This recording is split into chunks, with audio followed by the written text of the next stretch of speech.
Koki Kamida, tudo papuri kay John Riel Casimero. Casimero may mensahe. Marlon Tapales, naging viral sa kanyang sinabi na siya lang ang tatalo kay Naoya Inoue. Narito ang buong kwento. Nag-uumapa ang respeto at paganga ng former 3 Division World Champion na si Koki Kamida sa Filipino boxing star na si John Riel Cuadradas Casimero. Matapos itong personal na ibinahagi sa kanyang social media ang isang mensahe na nagpapasalamat at papuri para sa Pinoy fighter. Sa kanyang pahayag, sinabi ni Kamida na ganito, "Saiko Olash, ako na ako ko, di ko mabasa ito dudukwe."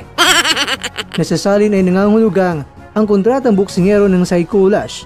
Ang dating 3 Division World Champion na si Casimero ay nagsasagawa ng training camp sa Japan. Bukas loob siyang nakibahagi sa aming promotional activities. Maraming salamat.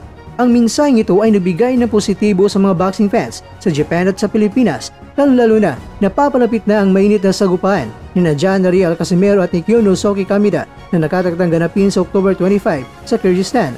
Ang mismong papuri mula sa pinakamatandang Kamida brother na nagpapakita na kahit magkaibang bansa, ang respeto sa pagitan ng tunay na mandirigma ay nananatiling buo at totoo.